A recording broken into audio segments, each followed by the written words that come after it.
I tell you, I'm really looking forward to going bow hunting. It's going to be here before you know it. Well, this Realtree hardwoods pattern looks great on this Bear Monster Bucks 2 bow, doesn't it? You know what, it really does. And I tell you, deer season is just around the corner. And folks, I want to welcome you to Realtree's How-Tos, Tips, and Strategies. I'm sitting alongside my good friend David Blanton, and over the next hour, we're going to show you a lot of tips and strategies how you can become a better hunter. David, I've been looking forward to this video for a long time. Well, this is something we've always wanted to do, and now we have the opportunity. But the cast of people who will join us today is going to be awesome. We got Michael Waddell will be joining us a little bit later on the Realtree Pro staff. Also making cameo appearances will be Will Primos, Brad Harris, Terry Rom, and Steve Puppy from Hunter Specialties. So it's a lot of information in an hour, so it's going to go pretty fast, but they can rewind the VCR and watch it again. That's going to be the nice thing about it. And folks, we're going to tell you how to prepare to go in the field, what to do on the tree stand, how to pick your tree stand. So you folks stay with us. Some exciting action on how-tos coming up next right here on Realtree Outdoor Productions. Realtree's Whitetails How-To Tips and Strategies is brought to you by the Fred Bear Bow Hunting Equipment Company, a division of Bear Archery. Federal Knockdown Power. Simmons Rifle Scope Headquarters. Strong Built Tree Stands. Primo's Hunting Calls. HS Scents, the secret is scent away. Mossberg, proven performers. Ducksback, quality hunting apparel since 1904. Loman Game Calls and Blue Ridge Archery Target. Tinks number 69 Doe and Run. And by Bill Jordan's Realtree Hardwoods and Realtree Extra Camouflage. Folks, welcome back. You know, so many times when we're hunting, we kind of forget about safety. And what we want to do before we get into all the other deer tips, we want to talk about safety and tree stands. You know, sometime or another during the hunting season, we hunt from a variety of tree stands. And David, we've got a couple of different models up here. And how about taking us through it? Well, first of all, you mentioned safety. That's a big reason for us doing this video. If this video will keep one person from getting injured this hunting season, it's been worth it. A couple of things to remember on tree stands. If you hunt out of a permanent stand or a wood stand built onto a tree, every year check the lumber to make sure it's not rotten. Make sure your nails, the growth of the tree hasn't pushed the nails through the lumber. Also check for wasp nests. A lot of times people climb up in the stand for the first time during the year, maybe a wasp nest up there, and of course first thing they're going to do is bail out, and that's not a happy ending there. Exactly. You know, something we talk about when we talk about preseason scouting, go by and check your stands that let you know your permanent type stands have been left up from the year before or the last several years. Like you said, check the nails in them, all the lumber and wood, because you always hear of horror stories each year of people falling from stands, but that's very important. But take us through these fixed position stands and also the climbing stands, and let's talk a little bit about safety features. Okay, the first thing, safety in the tree stand starts with a safety belt. We always wear a safety belt here at Realtree. We don't allow anyone to climb a tree without a safety belt. So I'll jump up in this little fixed position stand by Strong Belt, and to give you a little idea of how to secure a safety belt on the stand around a tree, you don't want to allow so much slack in the belt. If you were to fall out, it would leave you hanging even out of reach of the stand. You'd hang there for hours before someone found you.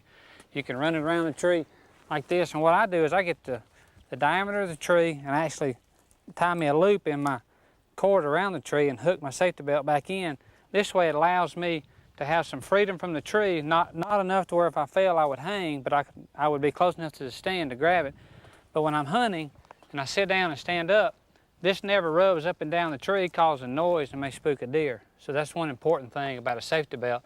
Also, there's a harness type safety belts, which are very good as well. I prefer the waist safety belt because when I shoot a bow, I don't like anything around my shoulders and my arms. But as Bill mentioned, this is a climbing stand here by Strong Belt. And the thing about a climbing stand, it gives you a lot of mobility in the woods. It allows you to move around, hunt different areas, and they also are pretty quiet now, climbing stands. When you're at the base of the tree, you want to fix it to where you have an angle up like this at the base of the tree, so as you gradually get higher and higher and the diameter of the tree decreases in size, it levels itself out pretty smooth. Also at the top piece, you want to start off at an angle, and so when you get up to your desired hunting height, it's pretty level, and that will give you more bite.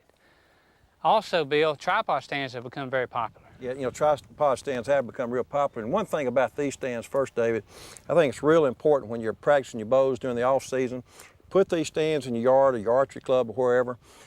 Get familiar with the stand, get comfortable with them. Same thing with the climbing stand, because I promise you'll avoid an accident later on when you're really hunting for real. But as you mentioned, David, tripods have become real popular, and if you folks have seen our video and our television shows over the years, we use a lot of strong-built tripods, and there's a good reason for that. And David, how about taking us through that? Well, they're very secure, number one, but you have to anchor the legs down. The reason tripod stands are becoming so popular throughout the country is because there's so many areas now that people are discovering good deer hunting and clear cuts, right-of-ways where there are no trees that will give you the view down the power line, what have you. So tripod stands can really be used like in hedgerows out in the Midwest. There may be some hedgerows where the trees just aren't big enough for a traditional climbing stand or a fixed position stand. So tripod stands can be a great tool. And one thing you can do right there too, you can actually camouflage those stands either with fabric or a lot of times in Texas take down some brush and wire it in. So you can make those tripods very camouflaged as well. They range anywhere from low as 8 feet to around 16 feet, but those can be very safe. So what we want to do right now is our good friend Terry Rom is going to show you how to use a tripod stand.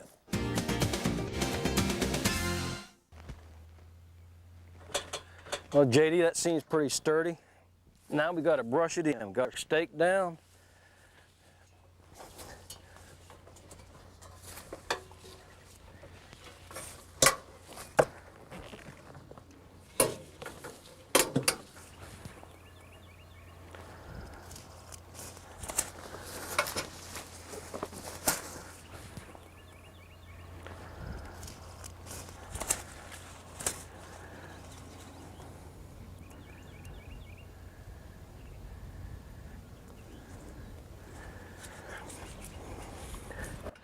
You know, a lot of hunters think tripods are only good for out in Texas, that type of hunting. But I found back east here, these strong-built tree stands, they work at a lot of good places. I like to hunt a lot of bean fields, a lot of cutovers, and a lot of times I find a lot of deer sign where there's no trees big enough to put a tree stand in. So the old strong-built tripod goes in there. They're great. But one tip is you gotta brush it in. In other words, you wear camo to hide from deer. The Realtree camo works great. Same with a tripod, you gotta brush it in. In other words, I wanna break up my outline. See how this is broke up back here? Now I can get away with some movement. JD, how about bringing me some more brush? And another tip, brush the ladder, brush the front. You wanna blend in. And a lot of times you can just hang them over the sides, make your little doorway. And these tripods are great for young hunters too. You get up here, you got a good rest right off of it. You can rest the gun on it. They work great. I'm Terry Rom, and that's another Realtree tip. David, that's some great tips right there on how to pick a tree stand, but let's get into the heart and soul of this video right here, and let's talk about emphasizing on how do we understand deer, for as their habitat, their movements, where to find deer. Well, one thing to remember, Bill, this video is not about hunting trophy deer or monster bucks. This video is simply to try to teach people to become better deer hunters, because let's face it, you've got to go to certain areas of the country where there are big deer, and really most of the country there aren't the tremendous caliber deer that we hunt on our monster buck videos. So we just want to become better deer hunters. One of the most important things, I think the number one question I get asked when I do seminars, and I try to cover this the best that I can, is where do you find deer? And I always tell people one thing, we always like to hunt the rut.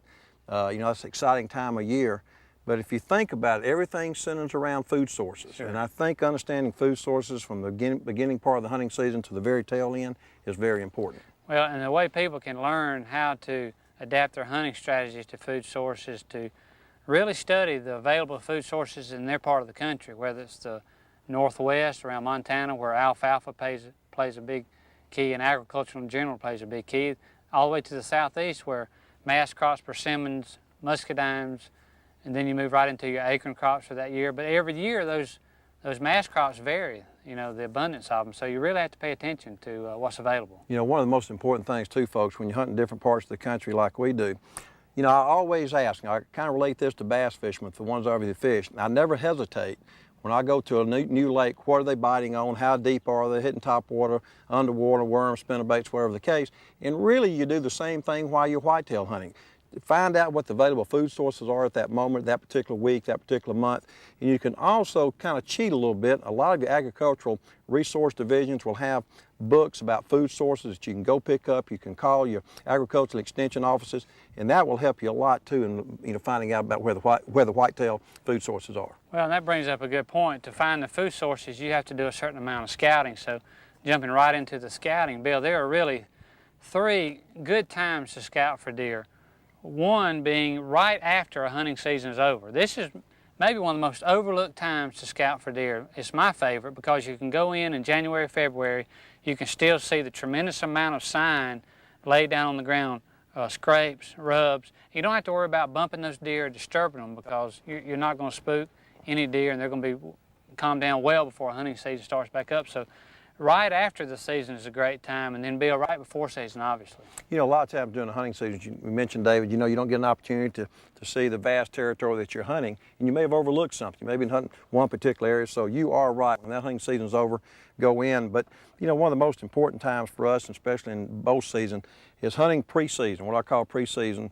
Those deer are running in bachelor groups. You know, they're around the nearest available food sources, but getting out there in the woods, putting your time in is very important. And also a good way to find out what oak trees are going to have acorns or what mash trees are going to have muscadines or persimmons is take you a good pair of binoculars, Simmons binoculars, and you can actually glass the tops of these oak trees or persimmon trees and see what trees are going to have a good acorn crop that year, so you can go back and concentrate on those trees, because you could save yourself a lot of time by going out there and finding that group of trees that has a lot of acorns on it. You know, I always tell people, you know, when I hunt a piece of property year in and year out, you know, you kind of think about why is this ridge always hot? Why is this particular place always hot? And you can rest assured food source plays a big part of it. Sure it does. You know, I tell you another part of the season too, and I know that you do the same thing, we always continue our scouting even during the season. You always got your eyes and ears open.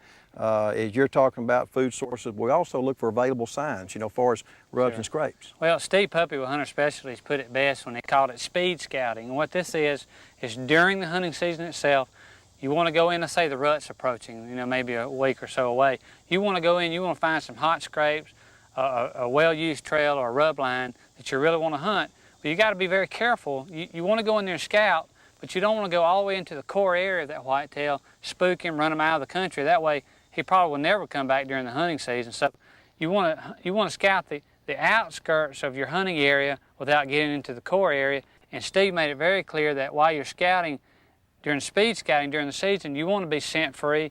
And Steve Puppy with Hunter Specialty joins us now with some great tips on how to keep yourself and your clothes and your gear scent free. Hey, thanks guys. You know, one thing that's made me more successful is learning how to fool a deer's nose. You can fool his eyes with good Realtree camouflage, and you can fool his ears with a grunt call. But when you learn how to fool his nose, that's what's going to make you more successful. And it really only takes a few simple steps. The first step is washing your hunting clothes in Scent-Away laundry detergent. And when I mean your hunting clothes, I mean everything you wear. Your socks, your underwear, your long underwear, anything that you would wear while out in the field. The nice thing about Scent-Away laundry detergent, it'll eliminate all odors, any human odor or foreign odors that maybe when you bought them, even if they're brand new, they've got odors, so I want to wash them. And then we've got an ingredient called Camo Guard that'll actually restore your old camo or keep your new camo looking good wash after wash. It's not going to fade. After I've washed my clothes, I put them in a scent-safe storage bag. I'll take a fresh earth wafer, drop it in, seal it up, keeps the odor of the wafer in, and it won't let any foreign odors penetrate that bag. It's not just your average garbage bag, because garbage bags sometimes have perfume smells or plastic smells, but it's a specially formulated tri-layer bag designed to keep odors out. Okay, now it's time to go hunting. But before you go walking out the door, it's time to take a shower in Scent-Away antibacterial shampoo and body soap. Then apply Scent-Away antiperspirant. Green soap eliminates human odor, and it also keeps it from reoccurring while you're in the field. Scent-Away antiperspirant and deodorant is not only a deodorant, but an antiperspirant which keeps you from sweating, and sweat smells. After you've taken a shower, now it's time to put your clothes on, but don't drive out there with your hunting clothes on, because then you're going to accumulate any foreign odors. So what we want to do is dress in the field. Once you've got to your hunting spot, that's the time to put on your hunting clothes. As you're dressing, spray each layer of clothes with scent away spray, and the very last thing I want to do is pin on an earth wafer as a cover scent. You know, another thing you can do while dressing in the field is apply scent away powder. It's great to use in your feet, your groin, and your hat band area. It'll help keep you dry in those real high perspiration areas and keep you odor free all day long. As an added measure, maybe you walked a long distance to your tree stand, worked up just a little bit of a sweat. We've got a scent away wash towel which you can wash off any scent that you may have accumulated while you're walking out there. And maybe you've been out all day and you don't want to go back and take another shower. Take those towels, wipe off your body, and you're ready to go again. We all know that when it comes to harvesting big mature whitetails that we can't take any shortcuts. Bill, Michael, and David, I'll bet you guys have to agree with me that we can't take any shortcuts. We can't be kind of quiet, and we can't be kind of still, and we certainly can't be kind of scent free. We've got to do it 100%, and that's what's going to make you more successful in harvesting big bucks. Look at all this plush alfalfa in here, and folks, what we're going to be doing this afternoon, we moved some stands up, at lunchtime today, and this morning what we did, we took our binoculars and got up on these far hills that you can see away from us, and we saw a lot of bucks move off through this alfalfa to bed up in some brush, and we put up a stand. I think it's going to be a good afternoon. Let's just see what happens.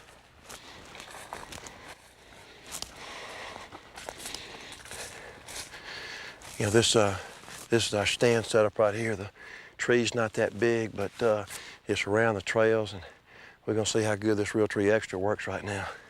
Hope this camel does the job.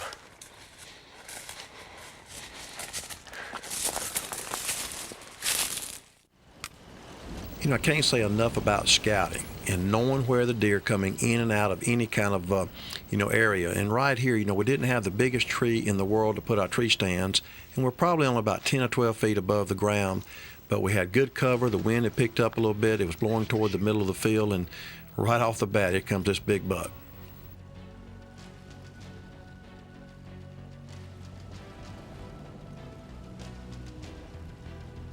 That morning, we had gotten way off the field with our binoculars, and we saw where the deer were coming in and off the field. We moved the stands in around noon that day when the deer were clear of the field, and probably started hunting around 1 or 1:30, and about 4 that afternoon, this deer starts coming to the field.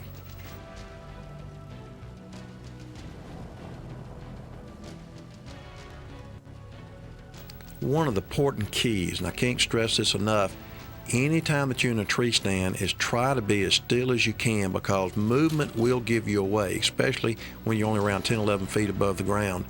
But right here, we're very cautious. We got the wind in our favor. We're not moving, and let our camel pattern work for us.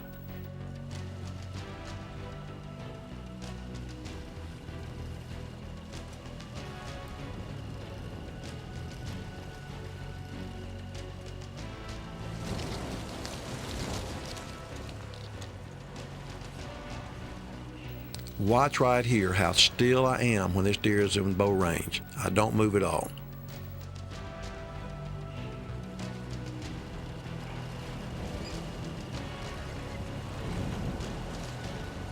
When possible, you always want to draw your bow back when the deer is looking away from you.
As this deer approaches, I always have a shooting lane. I know exactly where I want to shoot.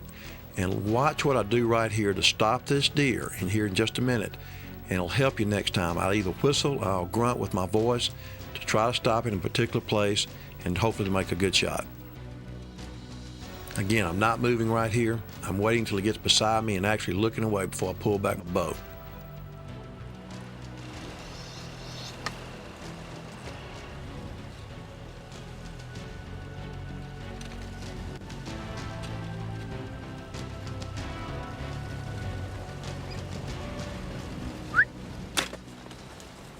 Now that's exciting.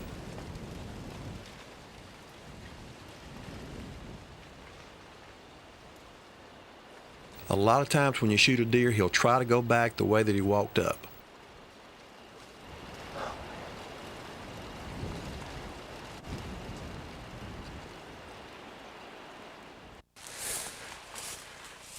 I know.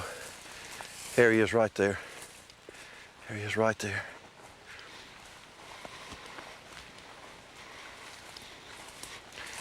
Look at this buck. I think we got us a good buck. I think we got us a good buck. Folks, what a great, great deer. Let's take a look at this deer right here.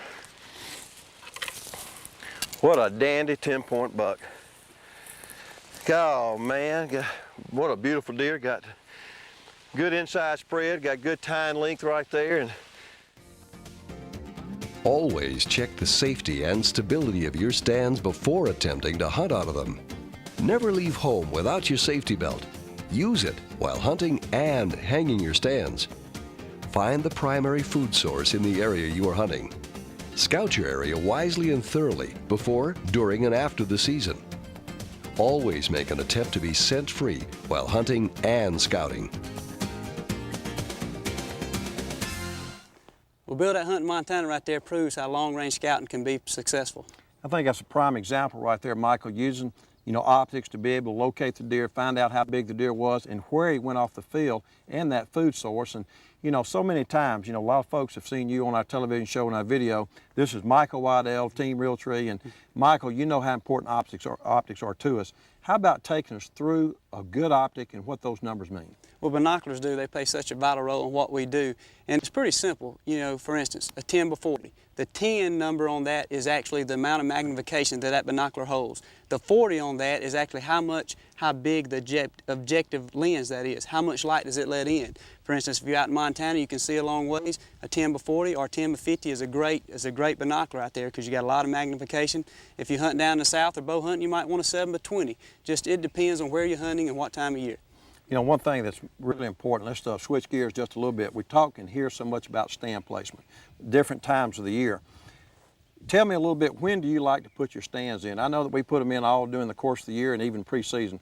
What's your theory on stand placements? Well, my theory on stand placement and what I've seen has helped us be successful is actually the scouting tying into the hunt and tying into hanging your stand. For instance, if you have opportunity to pre-scout or scout during the times where you're actually not going to bump a lot of deer, a lot of times the first time you actually hang that stand, a lot of times will be your time that you have the successful hunt. A lot of times too much emphasis is put on actually hunting the deer out of the stand. A lot of times actually scouting and hunting the deer from where you're not going to be hunting, a lot of times is more vital than actually sitting in that stand. Let's talk about wind direction. Several times, and we've done this over the years, and I've been doing it for a long time. If I'm hunting a particular area or particular deer, so I can hunt it multiple times with different wind shifts, I will actually put as many as 2 and 3 different stand setups in one particular area. Now they may be 100, 150 yards apart, but it still puts me in that core area where I'm hunting that whitetail. So multiple stands a lot of times can help us. It pays off big dividends out there, and I a lot of times call hunting stands what I call out of the money stands.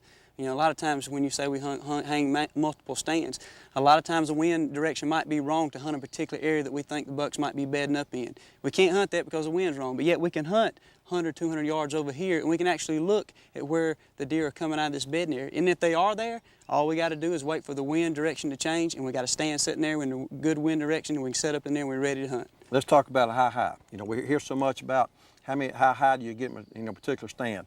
I like 18 to 22 feet, especially, in bow hunting, hunting up close.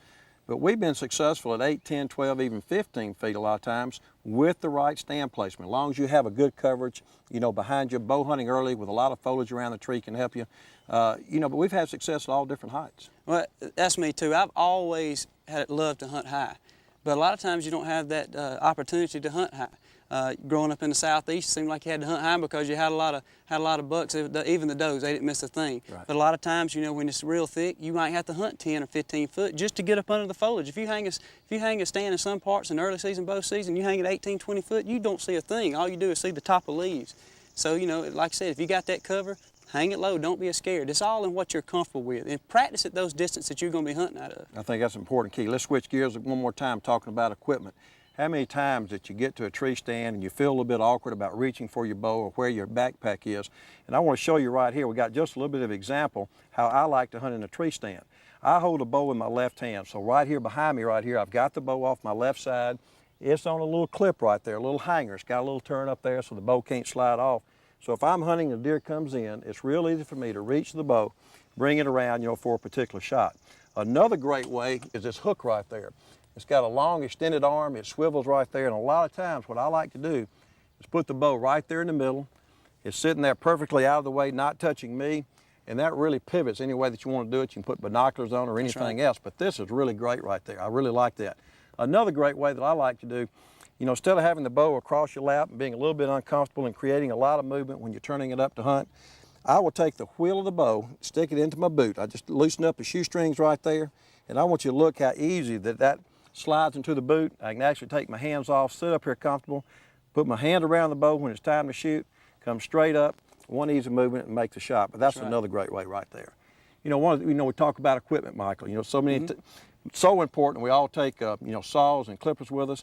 I know you're firm believers in taking saws and clippers with you. There ain't no doubt about it. You know, if you're bow hunting, you got to take a release to the woods. Well, in my opinion, if I'm doing any kind of hunting, whether it's rifle hunting or bow hunting, I'm going to have a saw and I'm going to have ratchet cutters or some kind of snips or prunes that I can actually get up there and I can trim out those limbs out of the way. And just all the tips you talked about here, they sound simple, and actually they are simple, but a lot of times when you're hunting deer, you get one opportunity. Whether you're hunting a big old doe in the southeast or you're hunting a buck in Montana or wherever, you get one opportunity. And how sickening is it when you're sitting up there, you got your hands hung in the right spot, and you're sitting up there and the buck comes in and you draw your bow and you got a big old stick in the way that all you had to do was snip it with the ratchet cutters, and it was out of your way, you'd had a shot. Yeah, so you cover all your bases. Yeah, what's really neat right here, you know, I take a backpack with me every time. It carries a lot of things, as you're talking about. I have it between my legs where I can really reach it without any problem at all. You know, have a saw right there. I always take a saw, like you said, for pruning up limbs around you. And also these ratchet cutters. You can take these ratchet cutters. These are really neat for cutting all kind of little limbs and trees out of the way.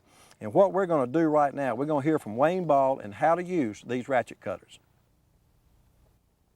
Fellas, you know, late in the summer, whenever you're thinking about presetting your deer stands, what I want to talk to you about is getting in and out of your stand location without letting the deer know where you're coming from. This time of year, it's warm, it's hot, humid. A lot of guys wear rubber boots so you don't put scent on the ground, okay? We don't pump gas with our hunting shoes on no more. But fellas, we're walking through the woods with our bare hands during hunting season, touching limbs. This is not a hand, it is a scent pad with 5 air wicks on the end of it. And what I want to show you is the Model 801 Phantom Hunter in Advantage camo. And I said Advantage because it is an advantage. I'm able to walk into my stand and cut limbs out of the way as I preset my stands early in the year, okay? And what I'm going to do is get this foliage out of my way so that when I come back in during deer season, my bow, my archery equipment, my tree stand is not going to hit any of this foliage and make noise where the deer would actually know that I'm coming into the area to hunt, okay? So remember, don't let a limb stand between you and him. And that's Wayne Ball with Florin Ratchet Cut Forest and Field. That's your Realtree outdoors hunting tip.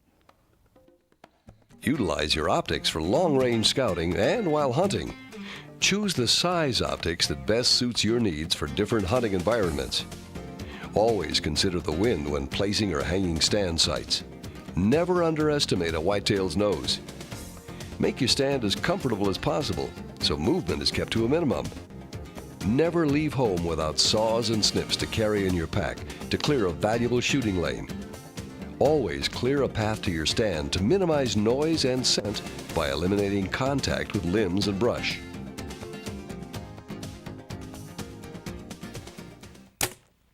That's a good shot right there. I'm telling you, this bow shoots quiet too. I tell you what, that is a quiet bow. And folks, what we're going to talk about now is how do you select your bow? You know, I've been bow hunting for a lot of years. Michael, you've been bow hunting, so has David. But I think what's really great about the bows right now, the new technology, anybody and everybody can learn to shoot a bow. And the new Realtree Monster Bucks 2 bow by Bear is an awesome get started bow. Great bow. It's a great bow, and for a lot of reasons. You got a lot of bow for your money, and it's got everything that a bow needs for today's technology and what bows offer. You got your split cams here. I mean, you split limbs here. You got a magnesium riser. You got pin sights. You got everything that you actually need in a bow for a beginner as well as experienced archer. You know, one of the things that's really important, you know, we always talk about selecting your bow, and, you know, that also goes a little bit further in selecting the right arrow that goes with that bow.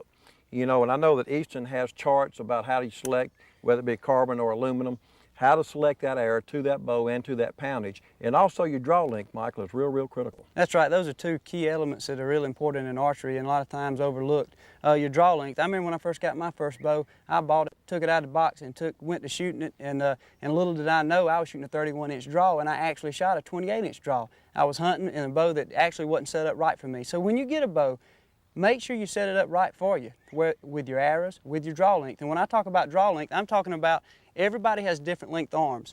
My arm from here to here, when you measure to the tip of my nose, is actually what is good for me is a 28-inch draw. And every bow, just like this Bear here, this Bear bow here, has a module in the cam, and you can adjust that to you. So make sure, it's a real simple process, make sure you get that bow adjusted to you. You know, right here, you just shot your arrow and your bow set up, but one of the other critical points, and I can't stress this enough, is when I first start shooting, I start using a practice field point.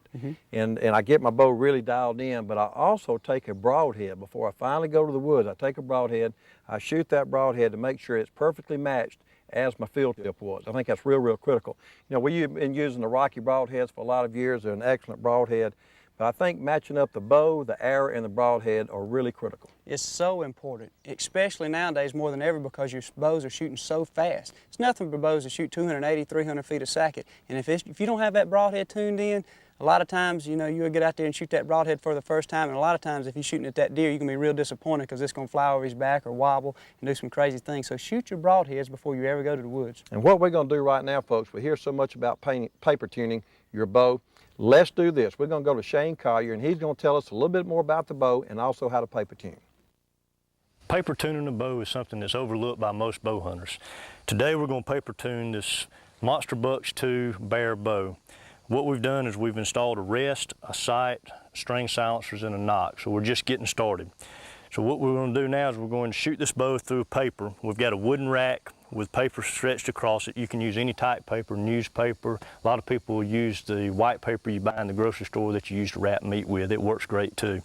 But just anything to hold the paper up, you want to put it in front of your backstop, but be out in the open where you can see real well so you can make sure when you shoot through the paper, your arrow will go into your backstop. So what we're going to do now is shoot through the paper, and that's going to let us know what our arrow is doing when it comes out of the bow, so we'll know which way to adjust our rest if we need to get proper arrow flight to help us this coming deer season with our broadheads.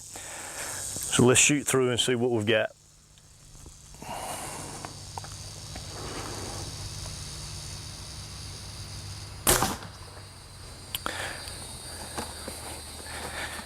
You can see where this arrow goes through the paper here, the field tip went through on the right side and it tore left and the veins went through on the left side. So that lets us know that the arrow is kicking to the left. So what we're going to do is we're going to adjust the rest on this bow and we're going to move it in to the right, move the arrow in some and see if we can straighten that up a little bit to help the arrow flight. Okay, so we shot through the paper and we know the arrow is tearing to the left. So what I'm going to do is put my Allen wrenches in, loosen the rest up, and I'm just going to ease this rest in to the right. And it was tearing pretty good to the left, so I'm going to come on in. It's kind of trial and error. You just have to get out and play with it. Don't be afraid to make some changes because it's hopefully well before season and you got plenty of time to get your bow sighted in, and this is very important because it's going to help your broadheads fly more like your field points when you get it adjusted. So now let's step up and we're going to shoot one more arrow through the paper and see if we've helped it out and corrected the problem. Just be real relaxed when you shoot, just like you're shooting targets. Follow through. Okay. We'll push this paper back so you can see. Now, see, that's a lot better hole there. You can see right where the point went through, and then you can see the tears on the veins on either side. So as you can see, it's a real simple process. A lot of people overlook it, but if you take time to do that and paper tune your bow and get your arrows flying true, and that'll really help you this deer season, get your broadhead shooting the same as your field points and boost your confidence a lot. Select the archery equipment that best fits you and get comfortable with it. Make sure you select the correct arrow and broadhead combination for your draw weight and draw length. To make sure your arrow flight is true, paper tune your bow and make the necessary adjustments to achieve perfect arrow flight. Sight your bow by shooting the exact broadhead style and weight before you go hunting.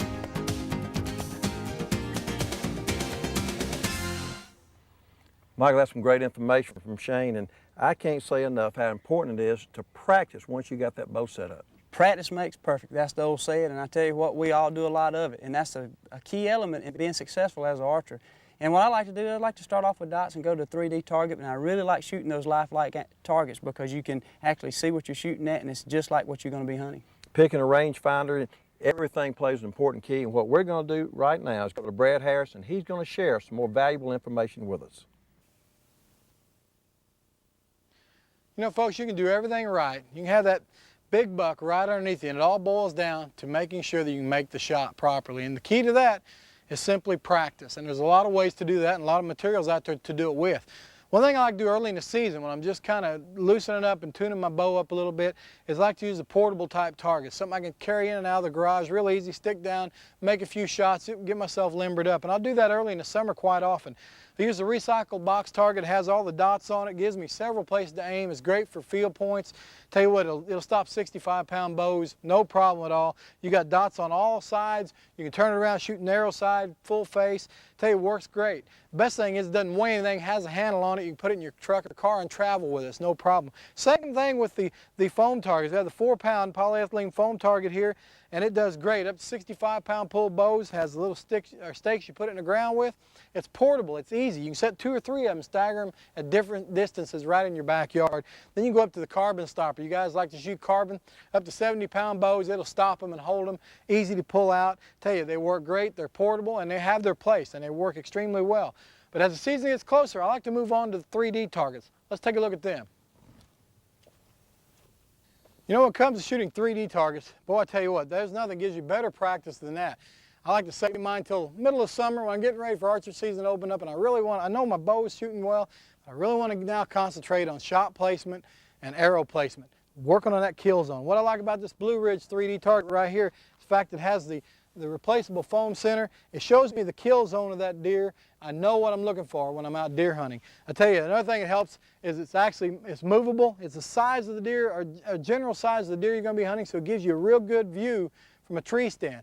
I like to move it around a lot. The portability, being able to twist it and turn it to produce quartering away shots, turn it to produce broadside shots. One critical thing when it comes to shooting 3D is the fact you always want to look not only where the arrow enters, but where does it exit regarding the direction. Whether you're up in a tree stand shooting down, it's great to see where it enters, but find out where it exits as well. It tells you a lot about the way you're going to shoot from a tree stand shooting at an animal.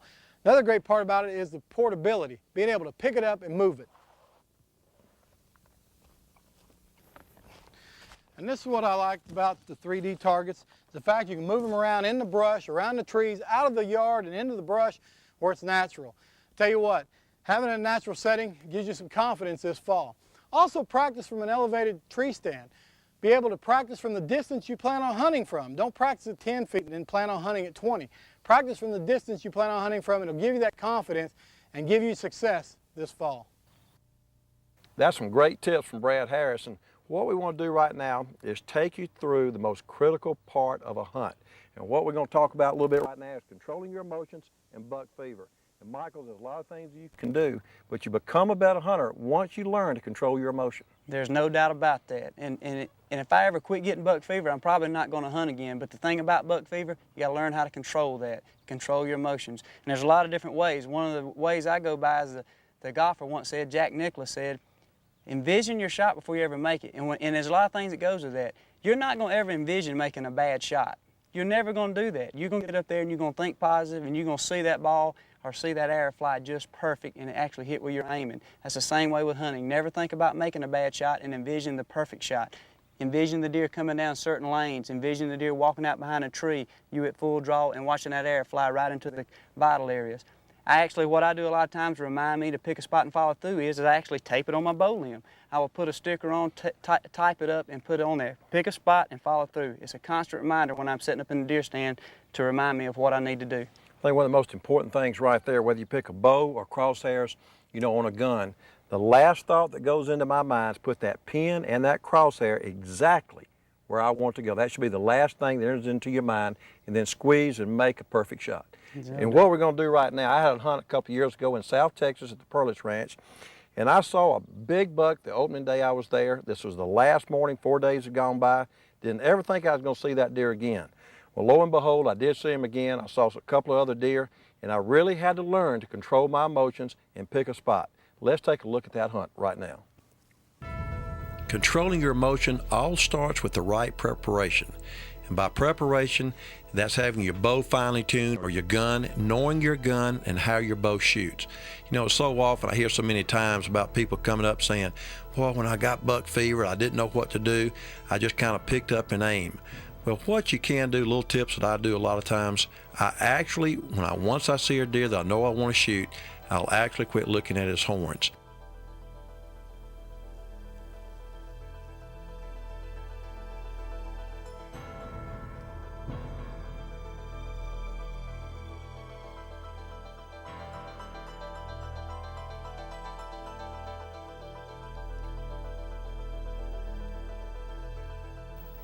When I'm in the stand, I play a game called the what if factor. What if this buck walks here? What if he walks there? What if I got a lot of different deer around me? And on this particular hunt, I have several deer around me. This is a 9-point buck with a broken brow tine that comes, walking in. Once I see this deer, and all of a sudden, here comes this big buck. A lot of excitement going on, but I'm very concentrated and know exactly what I have to do. It's really important that you control your emotions. I control my emotions by being prepared with my equipment, having my bow tuned and sighted in, not looking at his horns, and concentrating on picking a spot exactly where you want the arrow to go. This deer is behind some brush, but as he turns, I'm really concentrating on picking a spot.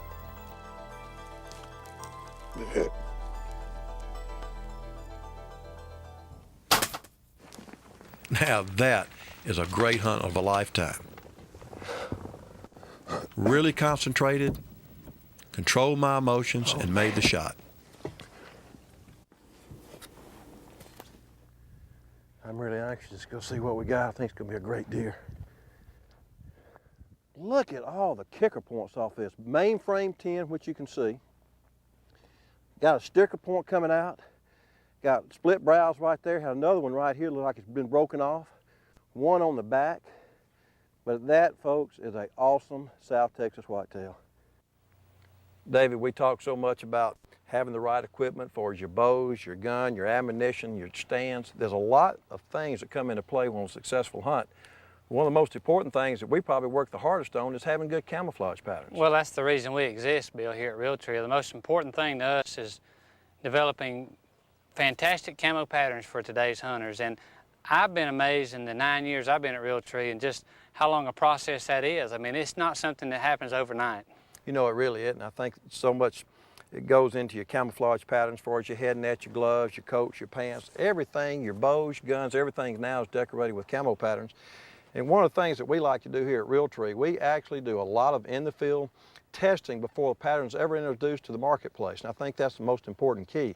We have so many different kind of camouflage patterns. Our newest patterns are called Realtree Extra Brown and Realtree Extra Gray. We're going to show you that in just a little bit. And I'm wearing today Realtree Hardwoods. It's a new pattern from us. And David, how about showing them a little bit of the Extra Brown and why that's one of our favorite patterns? Well, the reason this pattern is so effective is the amount of contrast. As you can see, it has everything from a very light colors that actually hits very well with the bark on this tree. It also has greens, browns, blacks, giving the hunter a lot of contrast. So when you back up and look at this pattern from 200, 150, 200 yards, it doesn't run together into a dark blob. It really stays separate, enabling the hunter to stay hidden. I think you can see that even on this coat right there. You know, you got the bark going down the middle on the sides, but all the sides is kind of open with some limbs that, like you say, give you greater breakup effect at 150, 200 yards. Well, we were the first company to put open areas in camo patterns like this, and it was a radical change in the camouflage market. But these open areas are incredibly effective in a hunting environment. No, they really are. And I tell you, going on down to the openness pattern, you got your brown leaves, your limbs, and your greens, and then again your open places. And to really have an effective camo pattern, it's got to work not only at close range, but long range as well. And one of the new patterns that we have right now, too, is one of my favorites, the new Realtree Hardwoods pattern. Well, you can see as in some of the deer hunts this past fall just how effective hardwoods was for us as a pattern. But also, not only deer hunting, elk hunting and some of that oak country out in New Mexico, early season bow hunting, this extra brown is awesome. Turkey hunting, South Texas to Alabama to Kansas to Georgia, between the hardwoods, extra brown and extra gray, we've got it covered. You know, an extra brown right here, we got some green leaves in it, where this pattern right here is predominantly got your grays and your mid-tone type colors, but still yet I have a lot of contrast in the pattern for its lights to darks, and it really is the most important part of a pattern right there. Well, the other thing is it looks good too. Well, it looks good too. I tell you what, that's kind of part of the successful part of the hunt. You know, Dave, we make so much of camo patterns and wearing head nets or gloves or painting your face, and it really does make a difference. You know, the sun is out right now, and when I'm doing seminars, people ask, well, do you wear gloves, do you wear a head net? And the answer is definitely yes. Well, we've got some film that we've shot early in the year showing guys that have no head net on as opposed to somebody who slips a head net on, somebody who's sitting in a stand without gloves on. It's incredible how their hands really stand out when the sun hits their hands. That bare skin tone really shines when sun hits it, as opposed to a hunter who just wears a pair of camo gloves. It's amazing how much more effective you can be. You know, I tell you what, you know, you talk about being effective, you know, clothing has come a long way. You know, I've been hunting, I'm a little bit older than you are, but I've been hunting for a lot of years, and I've seen so many changes, not only with camo patterns, but also in clothing. You know, this is duck's back clothing right here. This happens to be a bib, insulated coat with insulated hood, even though it's a little warm right now as far as us putting it on. But the new technology in clothing for as a full cut, the solid, soft, you know, type fabrics really make a difference in the field. Clothes are a lot more functional now. This has a water-resistant outer lining. This has roomy pockets. You can put a lot of gear in there.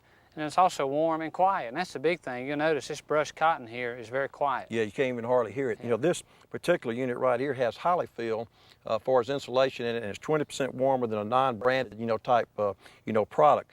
But you know, what's really neat about this, you know, over the years, you know, I like to wear coveralls, but I've really enjoyed wearing these bibs right there because of the stretch and everything the straps give you. Exactly. So we're proud to have ducks back aboard.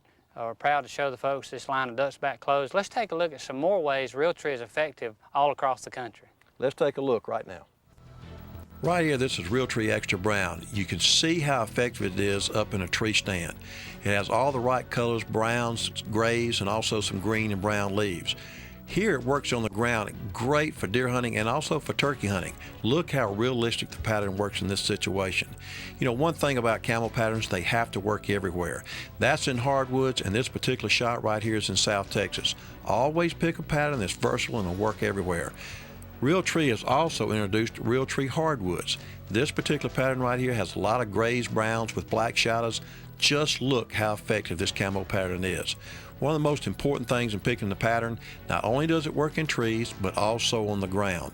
With Realtree Hardwoods and Realtree Extra Brown, we like to think those patterns work up close and far away.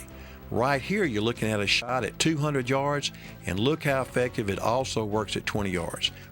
Realtree Extra Brown and Realtree Hardwoods. One of the favorite times for any hunter has to be doing the pre-rut and doing the rut. And David, this is my favorite time of year. Well, Bill, I also speak for all the Realtree cameramen when I say this is our favorite time of year because it allows us to get incredible footage through the Realtree cameras of deer responding to calls, coming to grunt calls, coming to the rattle horns.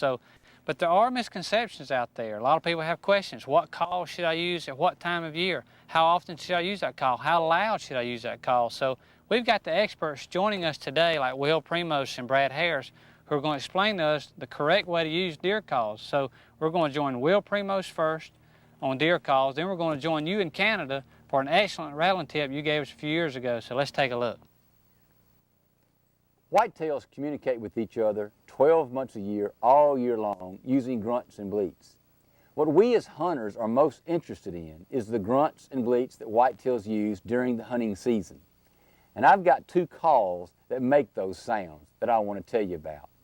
But before I show you the calls, let's watch and listen as a buck responds to the estrus bleat.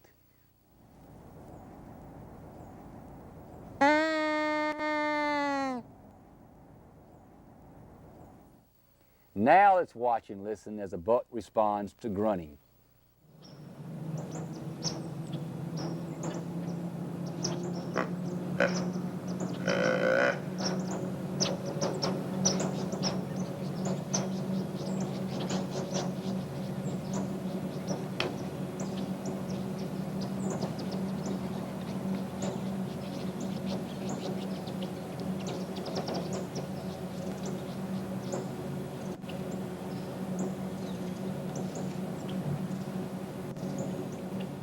You see, calls can be really effective. Great way to get a buck to come close to you for that shot. The first call I want to talk about is the hyper bucking doe. This is a pretty neat call. It's got a dual reed assembly in it. That way you can inhale and exhale so that you can make two sounds simultaneously. Really effective. I've got this end set to make an estrus bleat, and I've got this end set to make the grunt. Let me put these back together, and I'll show you what I'm talking about and give you an example of how I would use it. Let's say that I'm up in my tree stand, I see a buck walking 125 yards away. It's during the rut. You can tell he's interested and he's looking real hard.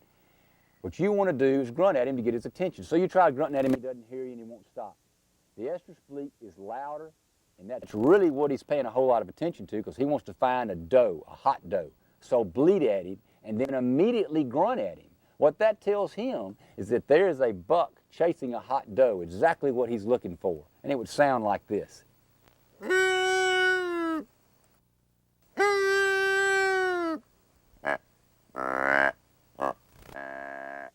Great nasal grunt. Now what I did, by bleating and then grunting, I gave him exactly what he wanted. He's going to come over there looking for that hot doe and that buck. Another tip, try to set your tree stand up with some cover around the base. A treetop off to one side, maybe a thicket. That way when that buck comes in, he's going to have to hunt for you, and that's going to better enable you to get that shot. All right, now let's talk about the hands-free bucking doe. Great grunt call. Also has an adjustable reed assembly. I've got this one set on a young buck.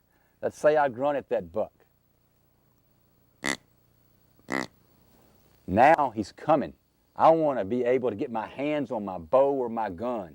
You simply take the call, slip it back into your mouth, so you can have your hands on your bow or gun and call to him at any time or grunt at him to stop him.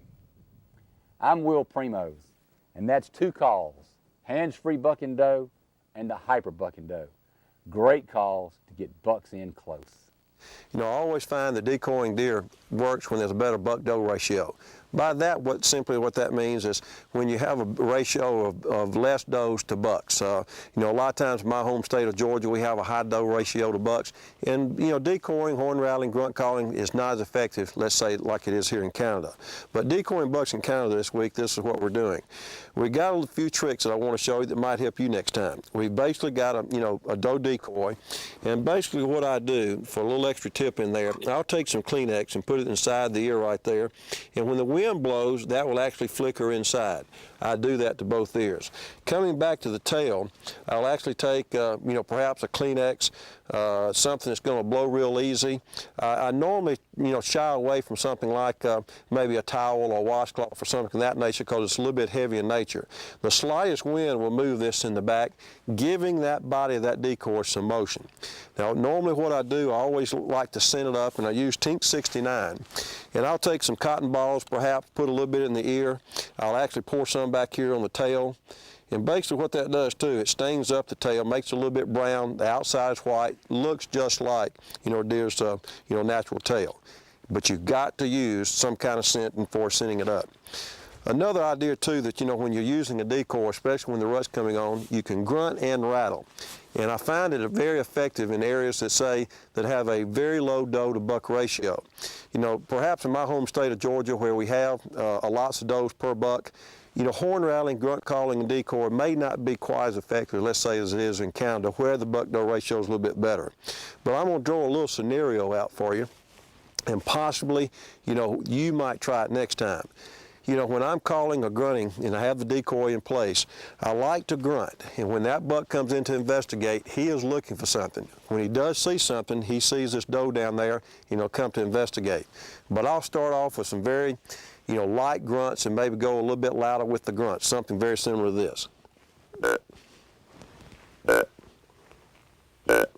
What I do a lot of times too, for you turkey hunters, I will throw the call. Basically, I'll cut my hands, make it look like it's a moving deer.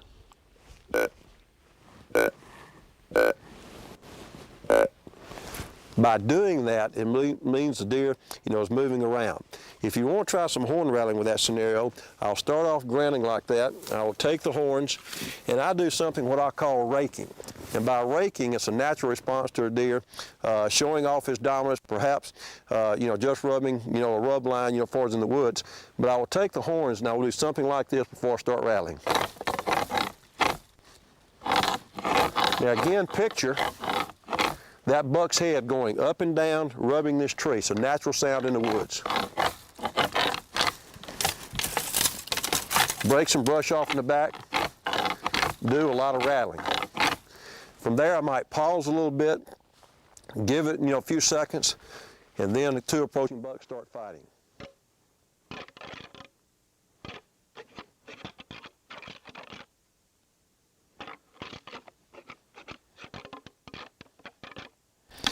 I'll do that perhaps 2 or 3 times, pausing in between each set, maybe 30 seconds to a minute. I like to end up by raking the tree. A lot of times when a buck runs off another buck, he likes to go show, he's dominant, he's the man around town. You may even start back raking. A lot of times I'll end it with a rake or probably, perhaps a soft grunt, hoping that buck will come on in. I hope this will help you next time when you try decoying a buck. Man, I'd love to see that Canadian footage. That brings back a lot of memories, Bill, but it's cold. It's always cold in Canada, David, as you know. That's one of our favorite places to go. I always see a lot of bucks. And during the time of year, we always like to be there doing the pre-rut, do the rut situation, and we take some nice deer out of there. But, what we got coming up now, we got Brad Harris. If you've watched our videos over the years in our television show, Brad is a master in the woods, and he too is going to take us for a few extra tips on how to use a grunt call. And from there, we're going to take you on a hunt of mine from several years ago from Iowa, where I rattled up and grunted up a tremendous whitetail buck. So let's take a look at what Brad has to say. Tell you what, when it comes to deer hunting, my favorite deer call of all is certainly the grunt deer call. You can use it any time throughout the hunting season. Deer grunt year-round, and it's a communication sound that they're very aware of and will respond to very frequently. And it's something that's really, really easy to do. Many of you hunters are already doing it. There's a lot of hunters that haven't taken advantage of how exciting and how much action the grunt deer call can bring you. I like to use the multi-sound grunts a lot of times because it gives me a lot of variety. For instance, the dial tone grunt, you can extend the tube, just dial it over to the dominant buck, blow into it, and makes a good grunt. Shorten that up without moving it, you get a higher pitch grunt. It's that easy, that simple. Or you can dial it to the young buck, a higher pitch sound, which I prefer the higher tonality grunts. It carries better and deer respond better as far as I'm concerned. So it's just simply a matter of dialing the tone from dominant buck to young buck and extending the tube anywhere you want to. And also the call gives you the young deer bleat, the fawn distress, the hot doe bleat, all within just a matter of twisting the dial. Another great call to use for grunting is the push button call, which is the touch tone. Simply push the call, blow into the call, let it up, get 2 different grunts. Shorten that tube up, gives you 2 different grunts. They'll carry differently during different types of weather conditions, so give those calls a try. Use the high pitch call, the deeper call, periodically. You're not going to believe how much difference it'll make on a day-to-day basis.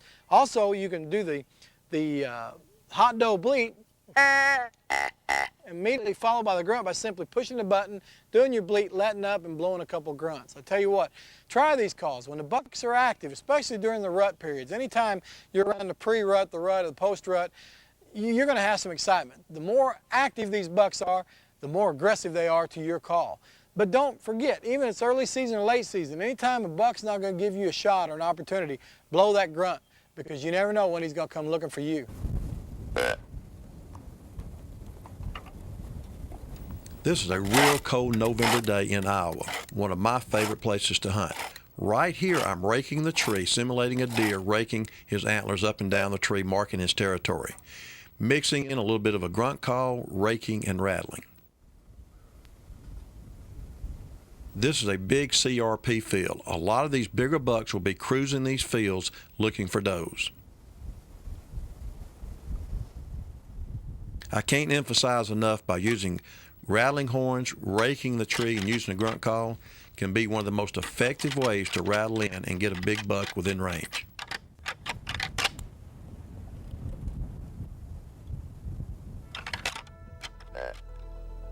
Right here, this is a buck of a lifetime. This deer is approximately 350 to 400 yards away. And watch as I grunt to him to finally get him to pay attention.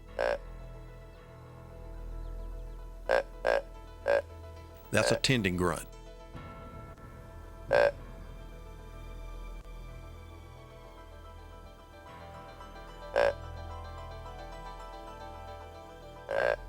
Before I pick up the rattling horns, I use the grunt call to see if I can get him to move my way. He does hear the grunt call and slowly starts coming our way.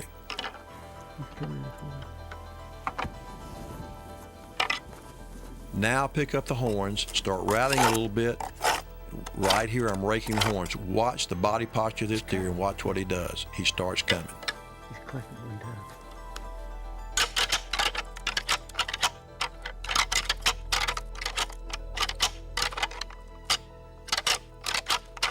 Watch this deer as he picks up and starts running to the raking and the rattling of the horns. Raking right here.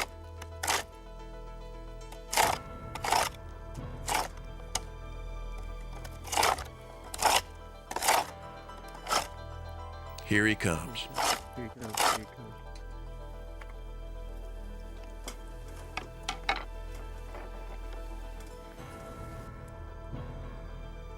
Finally, he comes up over the little knoll and look at the size of this deer. Right here, I'm not raking, rattling, or using the grunt call. This deer is coming up looking for another deer. He's anticipating and seeing another deer. So I don't want to use a grunt call where he can't see anything.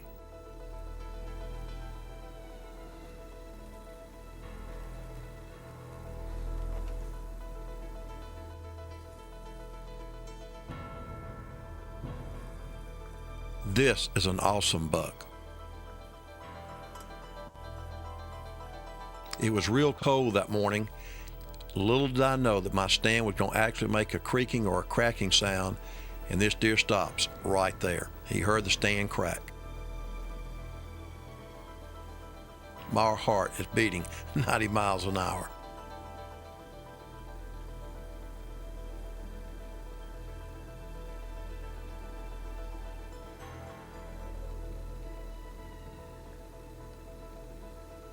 Finally, once he calmed down, he starts moving once again, coming toward the stand.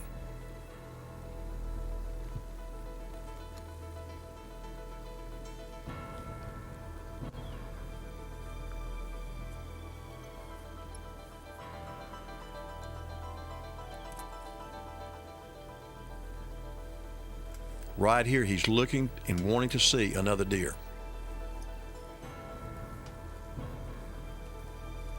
Right here is about 25 yards away. When I start to draw my bow back, the stand makes another cracking sound.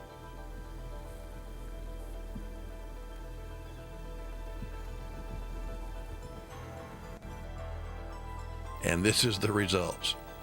He's moving away from me.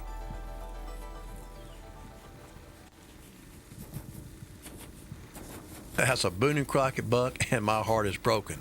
That's a great way to show a grunt call how it works, mixed with raking and rattling. Don't hesitate to use a call to stop a deer for a clear shot. Learn the vocalizations of deer and know when and why to make the necessary call to bring the deer toward your stand. Watch how a deer responds to your calls. All deer have an individual personality, and a call that does not work on one deer might work on another. See, Bill, 3 years ago, that buck was a 170. I'd say that deer could be a new world record. David, that deer huge or what? You know, that's a deer of a lifetime right there, especially with a bow. And right when I was about to draw back my bow, the stand squeaked. It was real cold that morning, and you saw the results. That deer got away. But the most important thing is, you know, we actually used the grunt call, the rattling horns, rake in the tree. It all came together. I tell you what impressed me, Bill, was the volume you got on that grunt call. I mean, folks, that's a tip right there. Don't be afraid to get a lot of volume on a grunt call if a deer's way off, because a lot of times a deer can't hear a grunt call way off, so don't be afraid. Well, Bill, there's another way to bring deer closer in to the stand, and that's through the use of lures. Tink 69 and their dominant buck urine. And we have Terry Rahm from Wellington Outdoors who's going to join us to teach us more about Tink 69, how it can make you a better hunter, and how to use tinks when hunting a deer trail. And we're also going to go on a bow hunt with you from the Encinitas Ranch several years ago, where Tink 69 definitely played a difference. So let's take a look. You know, there's a couple great ways to use scent. One way is to actually put the lure out to get the deer to come closer to you. Another way is to put it out to get the deer to stop to get a good quartering away shot. But keep in mind, a deer's nose is their #1 defense, so you really got to try to watch your human odor and try to reduce it. As hunters, now we must determine which way the deer will be coming from on a deer trail. In other words, are they coming from a bedding area going to a feeding area, or coming from a feeding area going back to a bedding area? Now once you determine this, now you can set your tree stand. In other words, you always want your tree stand on the downwind side of the trail. This doesn't let the deer smell you. And you always want your scent bomb on the upwind side of the trail. That way when the deer comes down the trail, the deer hits the scent bombs, he stops, gives you a good quartering away shot. Always keep in mind though, put your scent bombs where you can get a good shot, never put them behind a tree, and to use them as a yardage marker. Set your nice orange scent bomb out or your film canister, step off back to your tree exactly how far it is. That way when you're up in the tree, you can look down and I know this scent bomb is 20 yards. That's my shooting range.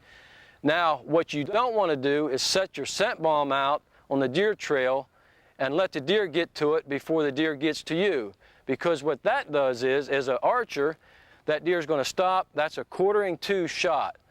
So it's not a real good shot for a bow hunter. Set your scent bomb down the trail. In other words, let the deer come down the trail. That's a good broadside shot. Have your scent bomb down the trail. The deer stops. That's a good quartering to shot. I'm Terry Rahm with Wellington, makers of Tink 69. Now let's go join Bill on a hunt on the Encinitas Ranch where Tink 69 played a big part. A great tip is to apply Tink 69 directly to your boot or to a drag pad going to the stand. I also like to put out cotton balls in and around the stand with Tink 69. This really helps secure the area and put a natural scent of a doe in estrus.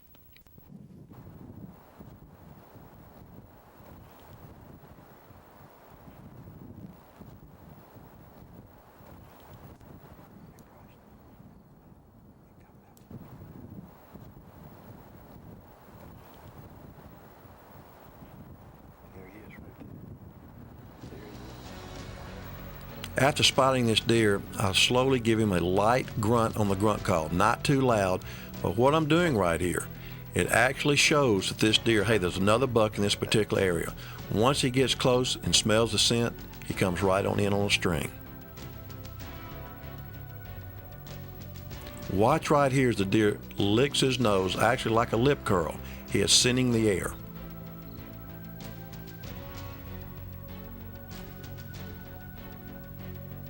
Once the deer gets closer to the stand, watch him pick up the Tink 69 smell. He lowers his head and actually comes in. Look at him right here.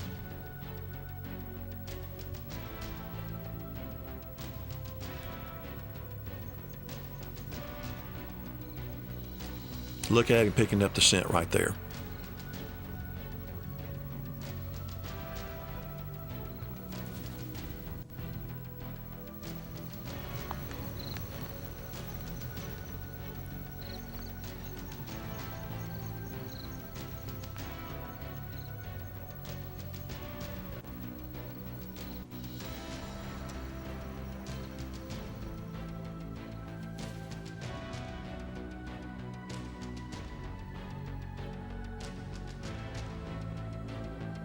When you're bow hunting, this deer is actually quartering away from me, giving me a great opportunity and a great shot. Now that's exciting. And this hunt came together by using Tink 69, good wind direction, and waiting for the deer to quarter away. Golly. Great deer, great deer. Oh, look the way he fell over. Oh yeah. Folks, y'all don't know how excited I am. Let me just show you this deer. Let me show you this deer. That is a dandy, dandy buck. Gun and ammunition technology has increased and improved just unbelievably in the last several years. Mention shotgun, and most people think of the old breaking open double barrel or single shot, such as I used for my first deer. I shot a deer with my granddad's shotgun using a 12 gauge and buckshot. With that, you just didn't get the type of accuracy that you needed at any distance.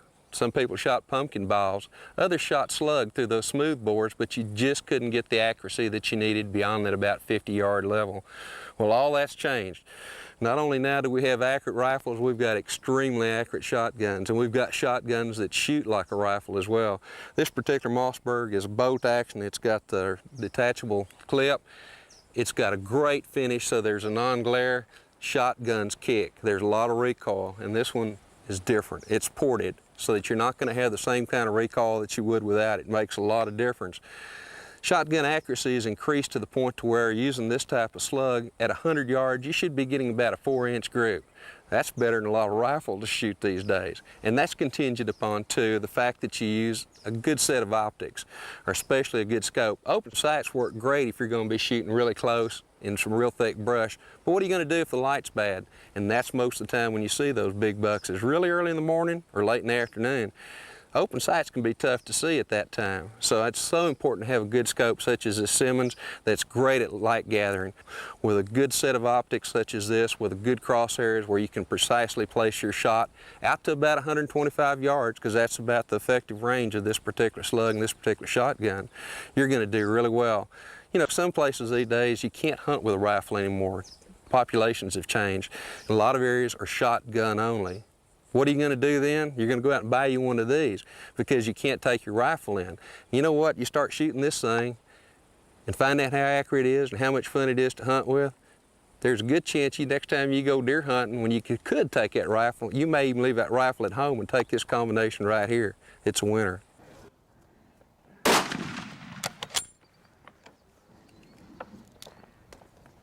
Hi folks, I'm Eric Wesley from Federal Ammunition. I've been running a test here that I think you all find real interesting. Let's go down to the target and take a look. What I'm doing here is duplicating a common mistake that I see happen all the time as people are preparing for a hunt. That is, they go to the range, sit down at the bench rest to get ready to sight in, and they get their point of aim and their point of impact. This is where they want to hit. But what the mistake they make sometimes is that they take a different type of ammunition to the range to sight in with than what they're going to actually use in the field. And in this situation, I'm using Federal Premium Trophy Bonded. Here's my point of aim, and here's my point of impact with the Trophy Bonded. Now what I did back at the bench rest is changed to Federal Classic. I changed the bullet style. I'm shooting a high shock bullet up here. I'm shooting a Trophy Bonded in our premium line. And as you can see, the point of aim is the same, but the point of impact is different.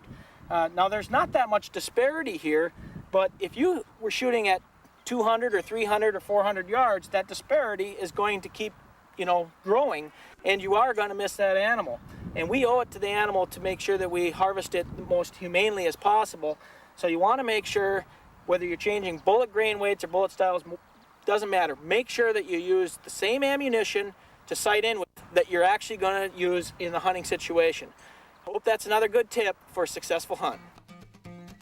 Place your scent lure upwind of the majority of the trails you're hunting. Place your lure in range and in the clear to ensure a good shot opportunity. When using a scent lure to attract deer to your blind position, minimize your scent to ensure that the deer smell the lure and not you. Practice shooting your rifle and know how it performs. By getting comfortable with and confident with your weapon, you will be more successful.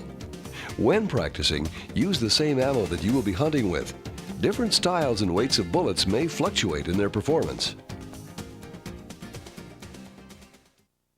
Dave, that's a lot of great information from Larry Weissoon on shotgun slug hunting. You know, that's becoming more and more popular. Well, Larry was the right man to deliver all that information. And you know, Eric Leslie from Federal Ammunition gave us some great tips on how to sight in a scope.